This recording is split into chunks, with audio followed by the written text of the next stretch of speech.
A few minutes ago, we were looking at what public policy is and how it's defined, what that term actually means. Let's now broaden our approach a little bit. We're going to expand that out and we're going to look at different ways that we can categorize public policy. There's different categories that types of policies fall into. And that's really what we're going to be exploring in this part of the lecture. Now, what are we going to do together right now? We're going to look at first different types of goods. Now, all week long, we're going to be talking about topics that relate to the economy. And so a lot of this language is borrowed from the field of economics.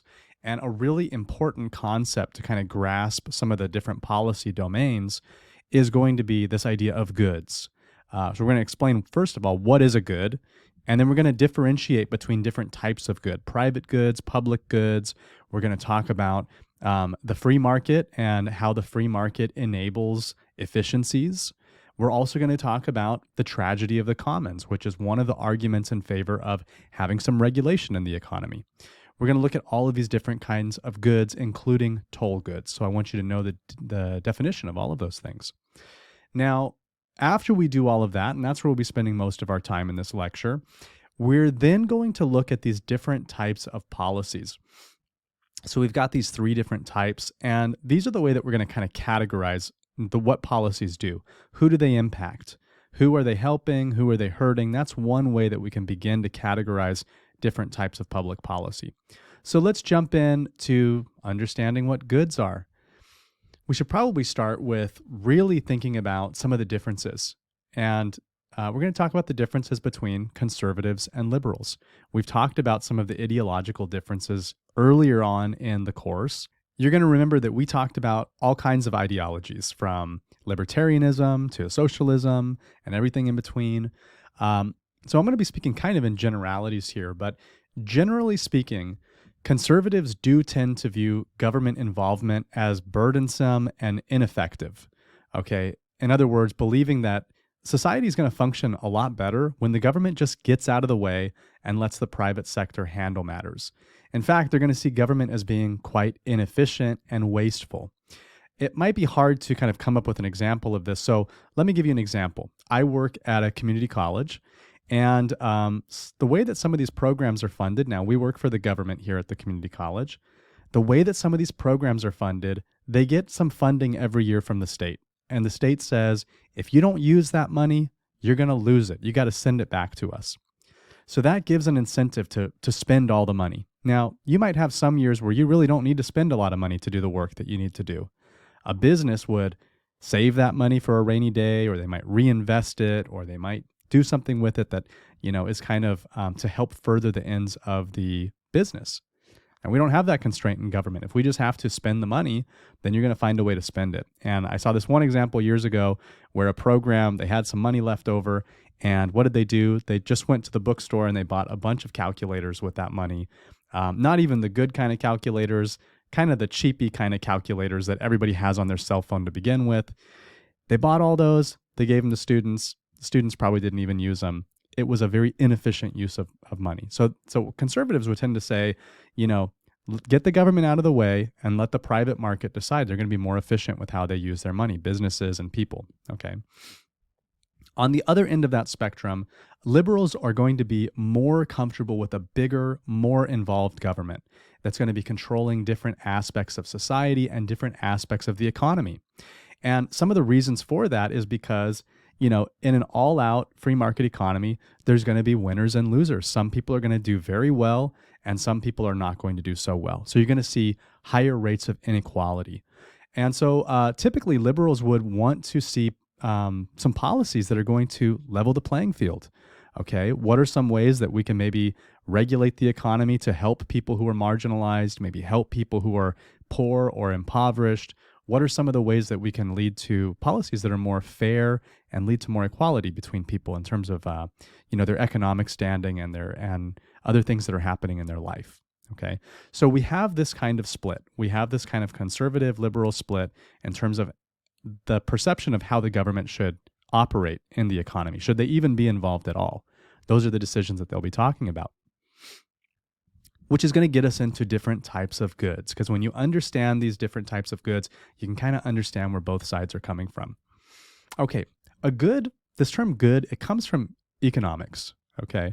And you can start off by thinking about goods as, let me ask you this. What is it that you need to survive?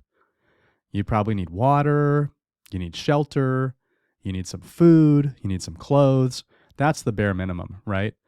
Above and beyond that, there's all kinds of things you want. I had my eye on something that I was wanting to buy and looking at it online, and I really want that thing. I want to purchase it. And that thing is a good. Basically anything, any commodity, any service, anything that we want to purchase, we can think of that as a good. It's going to satisfy our wants. And even in the case of water and shelter, it's going to satisfy our needs as well. Now, right now, you are watching this on your computer or your cell phone, and that's a good. You're sitting in a house, or maybe you're sitting in a business. That's a good. Maybe you're drinking a cup of coffee. That's a good. All of these things are goods. You got in your car and you drove somewhere today. That's a good. All of these things are good. So we can think of these goods as things that help us satisfy our wants and needs. It's pretty much, the sky is the limit. All kinds of stuff. So now that we know what goods are, it's the kind of things that are out there that help us satisfy our wants and needs, we can kind of categorize those into different types. And the first type that we're going to look at is something called a private good. Most of the things that you interact with every day, these are going to be private goods. You woke up in your house this morning, probably, right? Your house is a private good. What does that mean? It's only for you or a small group of people that can use them. Now, I'm guessing with your house, it's probably just you and your family or maybe a roommate, and you expect that those people can use the house because it belongs to them. But, some guy off the street couldn't just walk in and sleep at your house, or, you walk into the kitchen and there's some stranger making breakfast. That's not their stuff. That's your stuff. Okay, so a private good is something that belongs to a person. Just like how at the end of the day, when I leave here and I go home today, I'm not going to get in your car and drive home. That's a private good for you. I'm going to get in my car. That's a private good for me. Nobody else is allowed to go drive that car without my permission. So private goods belong to somebody. Most of the stuff we see every day, it belongs to somebody. And these private goods, they're limited, okay? There's only so many cars that exist. There's only so many houses that exist. They're not just growing new houses on trees every day, right? And you can trade those things for other goods. So if I want to sell my house, I can put it up on the market. Somebody can pay me for it. If I want to sell my car, I can do the same thing. These things are stuff that we can sell. Heck, the computer that I'm on right now, if I wanted to sell that, somebody would come buy it too. We can buy and sell. We engage in the market. We can sell these things, okay? So most of the stuff we see are private goods. And in the private good, like I just said, you can buy and sell. You can trade things between each other.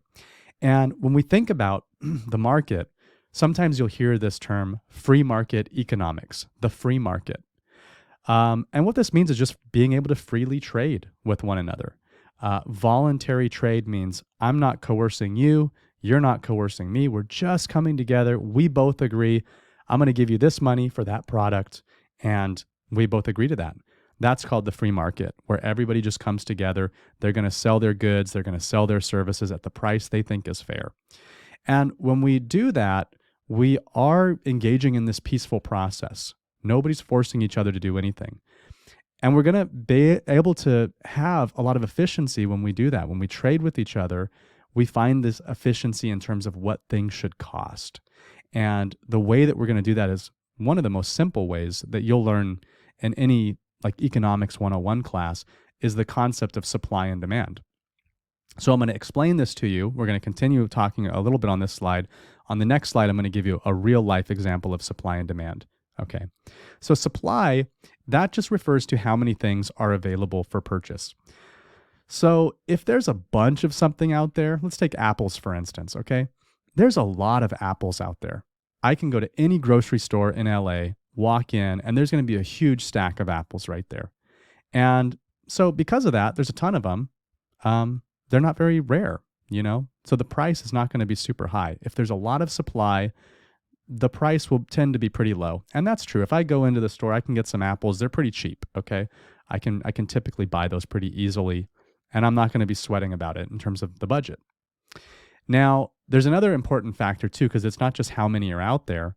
Let's just say that tomorrow, overnight, everybody wanted apples. Like, all of a sudden everybody's got apple fever and they're just going crazy. They can't get enough. They want to eat all these apples. And everybody's running into the stores to purchase bags full of apples. Well, those are going to be gone. So the demand is now sky high. What's going to happen to the price of the apples? The price is going to go up, okay? Because the stores know they can still sell them and get a profit. So there is this sort of relationship between supply and demand, where if the supply of something is really high, that's going to bring the price down.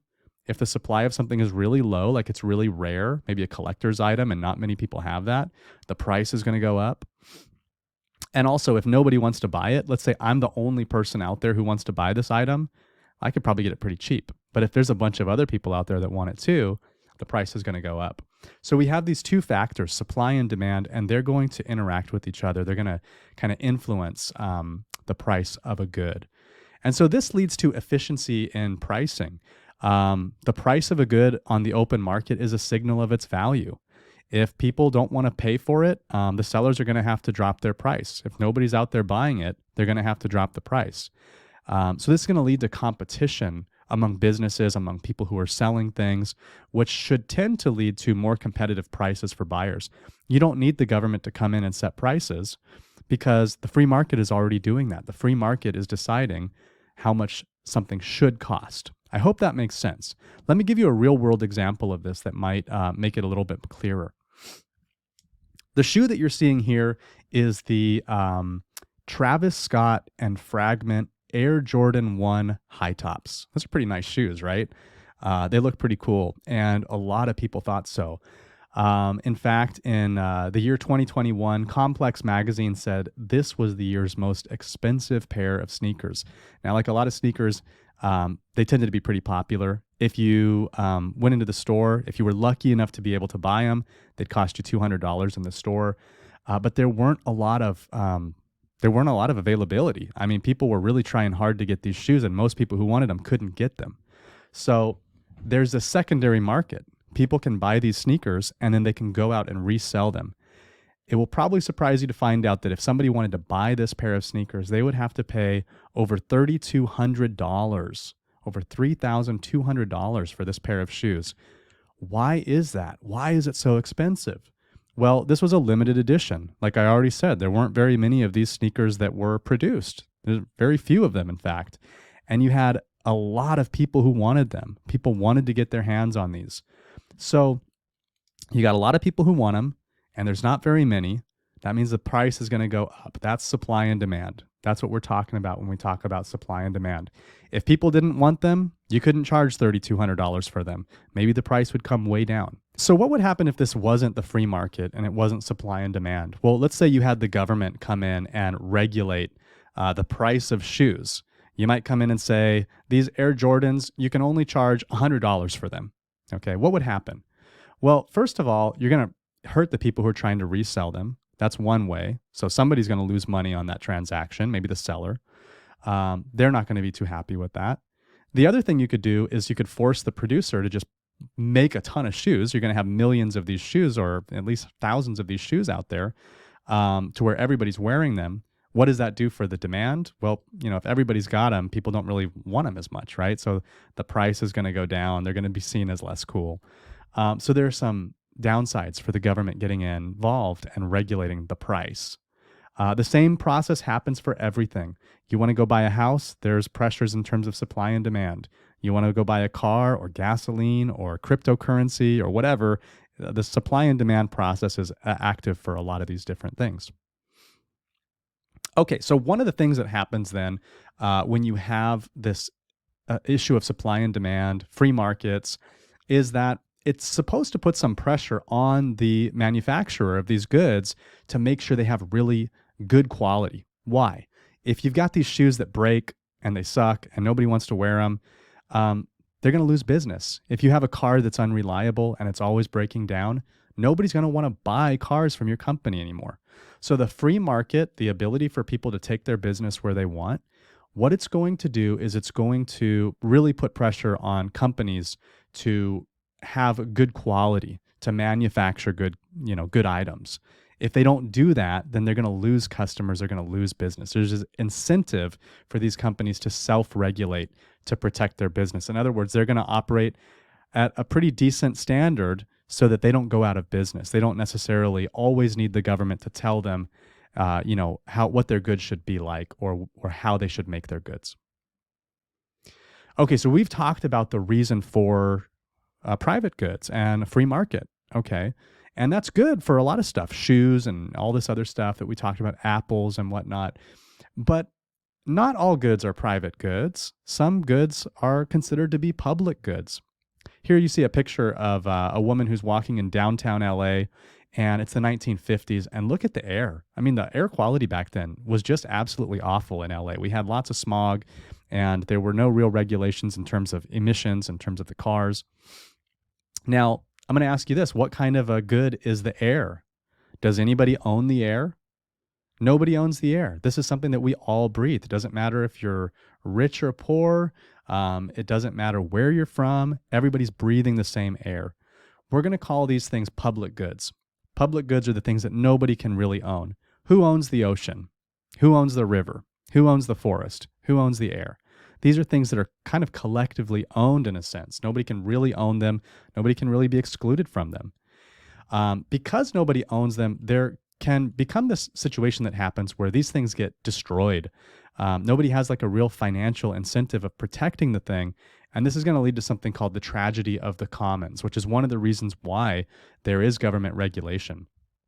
So the tragedy of the commons, when we say tragedy of the commons, we're talking about a situation where people basically take advantage of something that's public property, and they're acting in their own immediate self-interest, and they destroy that thing.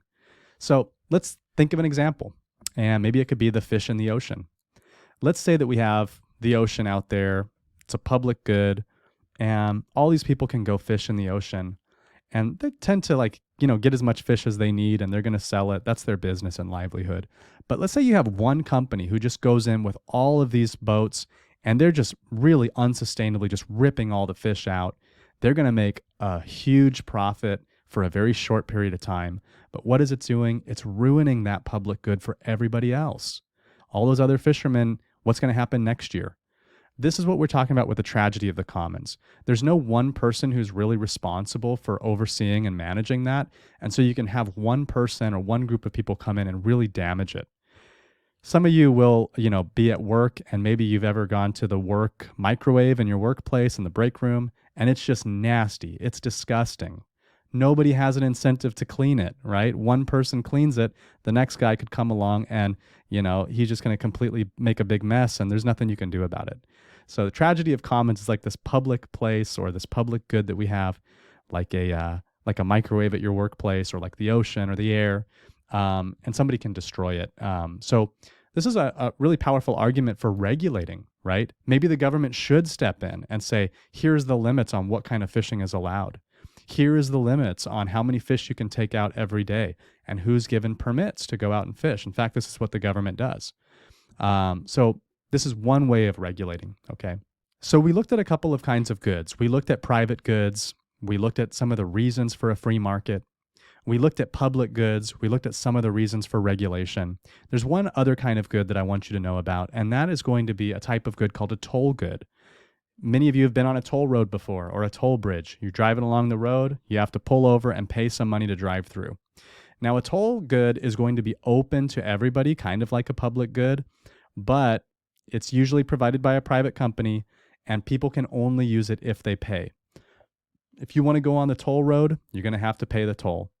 We can also think about this like other things. All of you probably have a cell phone plan, and it's not the government that operates that. It's AT&T or T-Mobile or somebody else.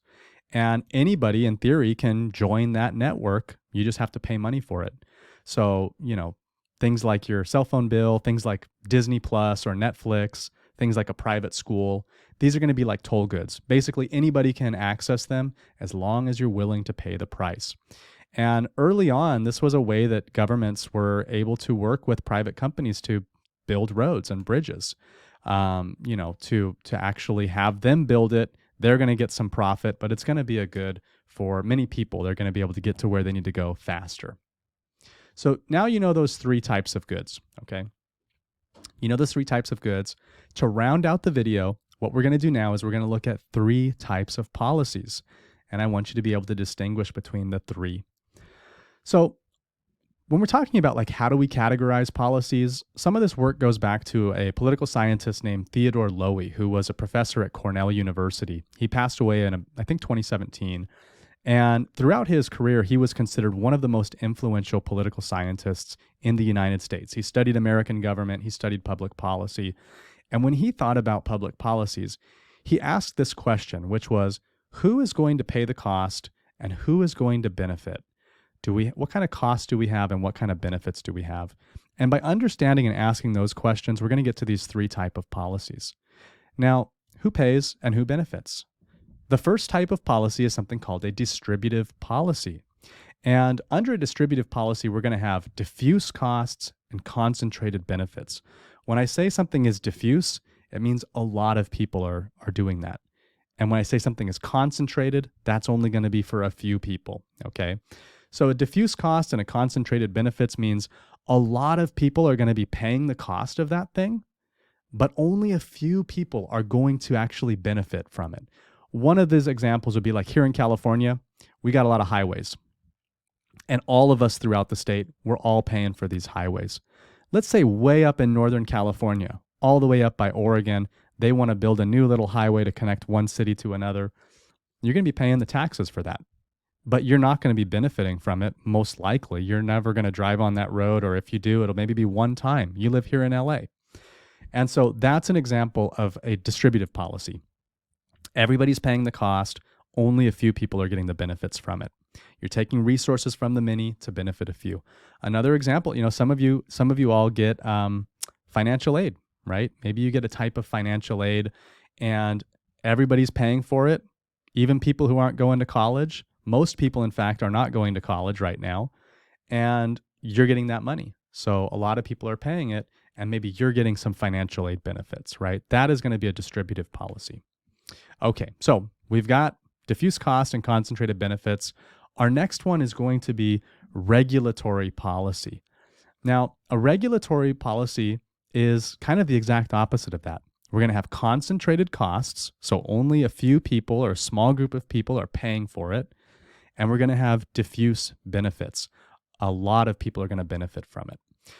So, a small group is paying, but it's expected to benefit the majority of people. So one example of this would be if you got into a car that was built over the last decade or more, you get in that car and you can be pretty safely assured that if you get into an accident on the freeway, that airbag's going to go off, okay? It used to be a long time ago, there was no government requirement that we have airbags. But the government passed a law and said, if you want to sell a car in the United States, a new car, guess what it's got to have? It has to have airbags. And so that's going to pass a cost on to a very specific group of people. Car manufacturers, they have to spend more to make that car now. And car buyers, the people who are going out to buy the car, they're going to have to pay more, okay? That small group of people, car buyers and car sellers, they're paying a lot more. But it's, in theory, going to benefit everybody. Even if I never buy a car, if I'm sitting in the passenger seat and my friend gets in an accident, the airbag's going to go off. It could save my life, okay? So that's what we're talking about with regulatory policy. It's taking the cost from a few people and the benefit's going to be spreading out to a lot of people potentially. Okay, that's a regulatory policy. And don't you know it? 3 is the lucky number. So we got 1, 2. Let's go on to our third and final example. And that's going to be redistributive policy. Redistributive policy. It sounds a lot like distributive policy. But in this one, we don't have like diffuse costs or, diffuse benefits. We have concentrated costs and concentrated benefits. In other words, you're taking money from one specific group and you're giving it to another specific group. I've heard this described before as being like Robin Hood. Take from the rich, give to the poor, okay? And the reason it's concentrated for both is because if you're taking, let's use the example of food stamps, okay? Who qualifies for food stamps? It's typically people who are low income. If you weren't low income, you wouldn't qualify for food stamps. And so what we have here is a situation with food stamps where middle income and higher income people are paying a specific tax, and that money is going to then go and help the people who are lower income. You're taking money from one group, you're giving it to another. And so you're having the concentrated cost, you're having the concentrated benefits. That's going to be called redistributive policy. And you're redistributing resources from one group to another. All right, so we've covered a lot in this video. We've talked a lot about the market, the free market, some of the reasons for having a free market, but also some of the downsides and limitations, especially when it comes to things like public goods, the reason why we have some kinds of regulation. So we covered different types of goods. We're also covering these 3 different types of policy, and you can think about that in terms of who pays and who benefits. All right, I hope this was useful to you. In the next video, we're going to continue our exploration of public policy and of these kind of economic and social policies that are so much of what our government does.